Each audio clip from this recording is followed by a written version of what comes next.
کہ اگر آدمی اپنی زندگی کے اندر تقوی کو اختیار کرے تو تقوی پر اللہ رب العزت اس کے لیے برکتیں دیں گے. تو برکت جو کچھ ملے گی وہ تقوی کی بنیاد پر ہدایت زندگی میں آئے گی. ہدی للمتقین کتاب ہدایت کی کتاب ہے، زندگی کو صحیح راستے پر جمانے کی کتاب ہے. تب جب کہ انسان اپنے آپ کو اللہ سے ڈرنے والا بنا لے، متقی بنا لے، اللہ کا لحاظ رکھ کر اپنی زندگی کو گزارے.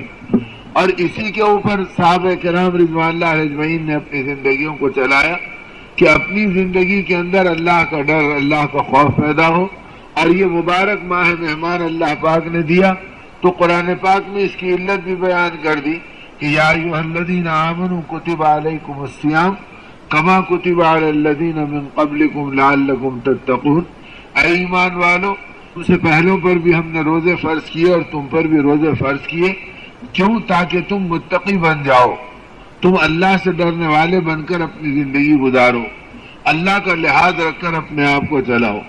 تو تقوی کا مطلب ہے کہ اللہ کا لحاظ رکھنا اور اللہ سے ڈر کر اپنی زندگی گزارنا. اب اللہ سے ڈرنے کا کیا مطلب؟ آدمی چیتے سے ڈرتا، درندے سے ڈرتا، اور آدمی شیر سے ڈرتا، سانپ سے ڈرتا. تو نعوذ باللہ کہ اللہ کی ذات سے ایسے ڈرنے کا مسئلہ ہے نہیں. ہر شریف آدمی اپنی شرافت میں اپنے منعم کے انعام کا اور اپنے محسن کے احسان کا انداز اور ان احسانوں کا خیال رکھ کر احسانات کے ساتھ اپنی زندگی کو گزارتا ہے.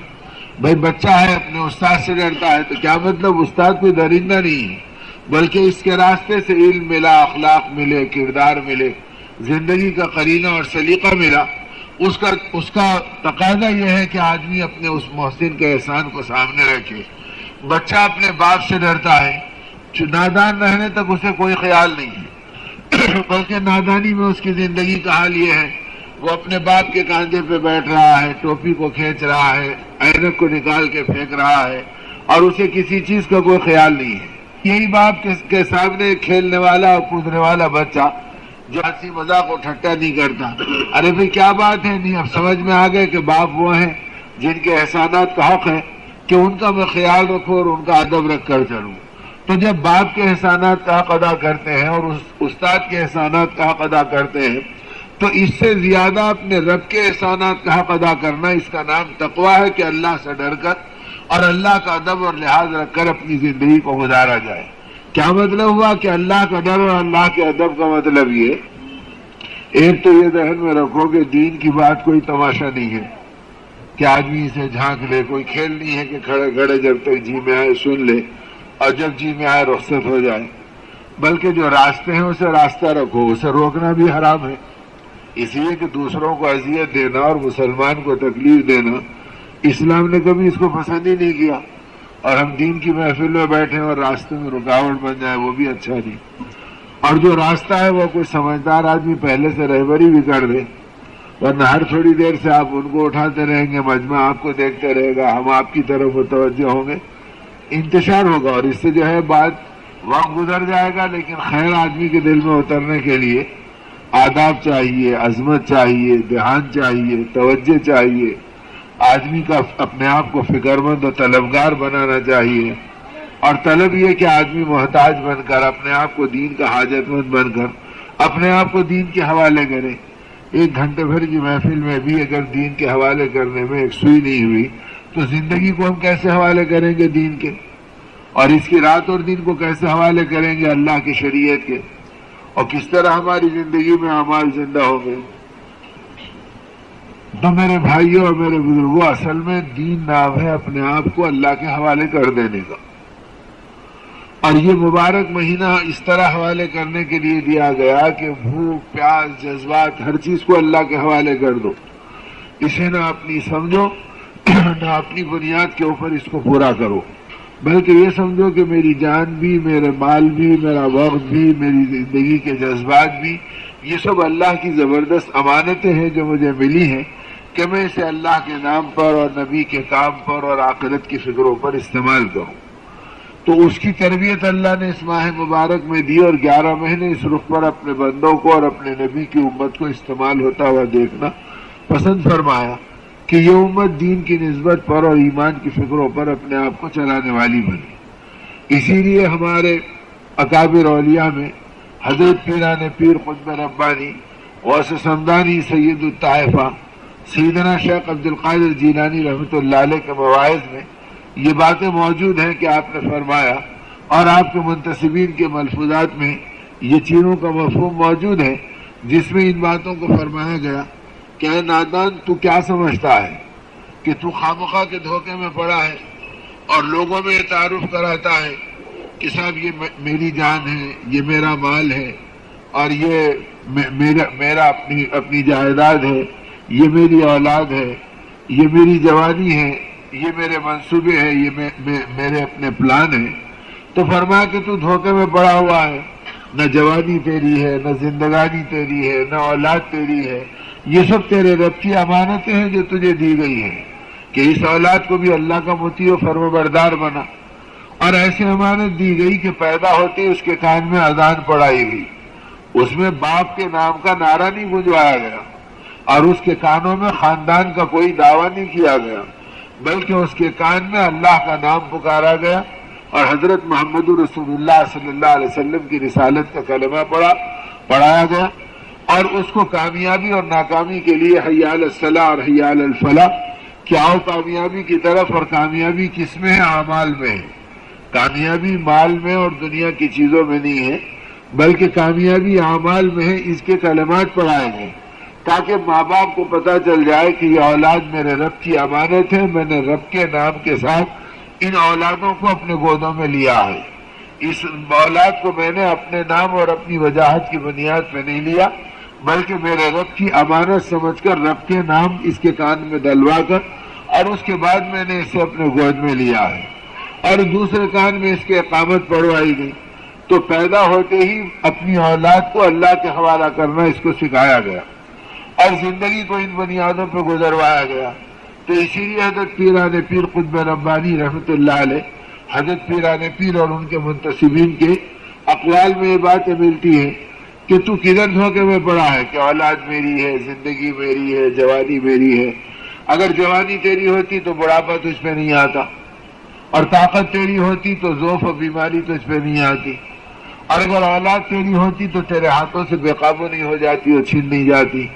تو یہ ساری چیزیں اللہ رب العزت دے کر تیرا امتحان لیتے ہیں، اس میں اس کو انعام مت سمجھ، اس کو امتحان سمجھ۔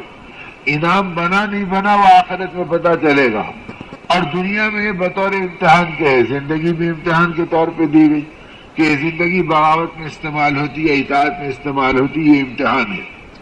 اس میں جوانی بھی امتحان میں دی گئی کہ جوانی میں اللہ کے نام اور نبی کے کام کو پہچانتا ہے یا صرف پیٹ کو، جیب کو اور روٹی کے ٹکڑوں کو پہچان کر اس پر اپنا پسینہ بہاتا ہے، یہ جوانی کا امتحان ہے۔ اولاد امتحان کے لیے دی گئی کہ ان کے بیچ رہ کر ان کی محبتوں کے دھوکے میں پڑ جاتا ہے، یہ ان اولادوں کو تو اللہ کے نام پر اور نبی کے کام پر اور دین کی فکروں پہ استعمال کرتا ہے، یہ اس لیے دی گئی۔ تو اس لیے حضرت پیران پیر رحمۃ اللہ علیہ کے ارشاد کا خلاصہ یہ ہے، اور آپ کے اہل نسبت کے ارشاد کے خلاصہ یہ ہے کہ تم دھوکے میں پڑے ہو کہ صاحب جان میری ہے، مال میرا ہے، اولاد میری ہے، یہ چیزیں میری ہے۔ فرمایا کہ تو دھوکے میں پڑا ہے، نہ تو مالدار ہے، نہ تو زمیندار ہے، نہ تو اور چیزوں کا دعوے دار ہے۔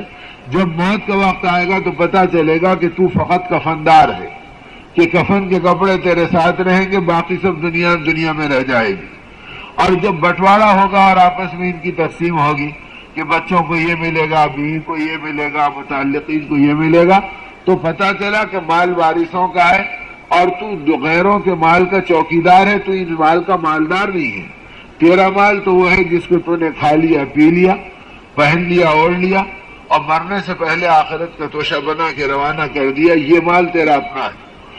اس کے علاوہ جن جن چیزوں پہ تو اتراتا رہا بہت بتلائے گی کہ تو مال کی چوکیداری میں اپنی زندگی کو گزارا، اور قیامت یہ ہوگی کہ مال غیروں کا ہے اور اعمال تیرے اجڑتے رہے، اور تو اس کے دھوکے میں اور اس کی محبتوں میں اپنی آخرت کو داؤ پر لگاتا رہا۔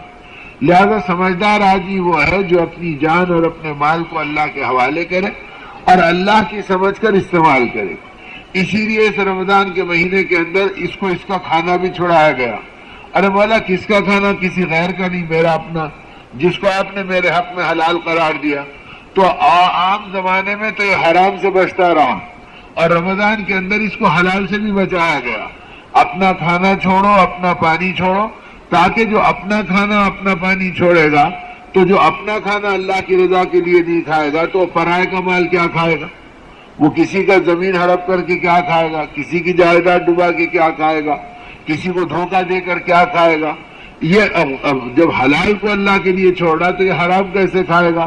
اب حرام سے اس کو بچنا آسان ہوگا تو اس کا جذبہ بنے گا کہ ہر حرام کو معلوم کرو جس سے اپنی زندگی کو بچانا ہے. بس سود حرام ہے تو سود کو چھوڑو. ارے اب تو بدقسمتی سے امت میں یہ چیزیں اتنی رواج پا گئی. ارے صاحب اس کے بغیر کیسے ہوتا، اور بینک سے لیے بغیر کیسے ہوتا، اور اوور ڈرافٹ کے بغیر کیسے ہوتا، اور بغیر جو ہے انٹرسٹ کے لیے کہ جو ہے ہماری تجارت کیسے چلتی. اب یہ بول بول کر مسلمان بھی باطل راستوں کے اوپر پڑ گیا، جبکہ حدیث پاک میں ان باتوں کو کہہ دیا گیا اور قرآن پاک میں اللہ رب العزت نے ان باتوں کو سمجھا دیا کہ یاد رکھو سود سے بچو. جو سود کے قریب جائے گا وہ اللہ سے اعلان جنگ کرے گا. اور یہ بھی سمجھ لو جو اللہ سے اعلان جنگ کرے گا پھر اس کی زندگی میں کامیابی کیسے ملے گی. اس کے باوجود ہم اسے نہیں سمجھ رہے کہ ہم اللہ سے اعلان جنگ کر رہے ہیں.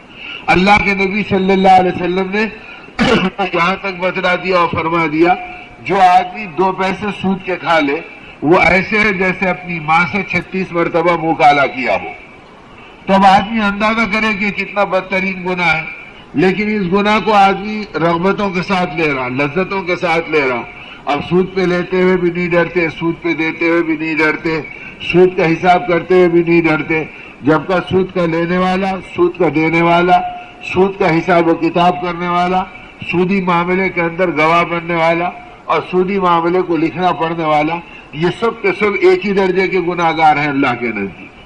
اب آدمی سوچے کہ بھائی میری نماز بھی، میرا روزہ بھی، میری تلاوت بھی، میری تسبیح بھی، میری عبادت بھی، اور میری زندگی میں سود بھی، اور میری زندگی میں جھوٹ بھی، یا میری زندگی میں دھوکہ بھی، تو ان چیزوں کے بعد اعمال کی جان کیا باقی رہتی.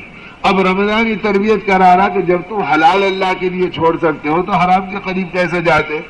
تو جس کے روزے مقبول ہوں گے، جس کا رمضان نورانی ہوگا، جس کی دعائیں محبوب بنے گی، اللہ پاک اسے زندگی بھر حرام سے حفاظت فرمائیں گے.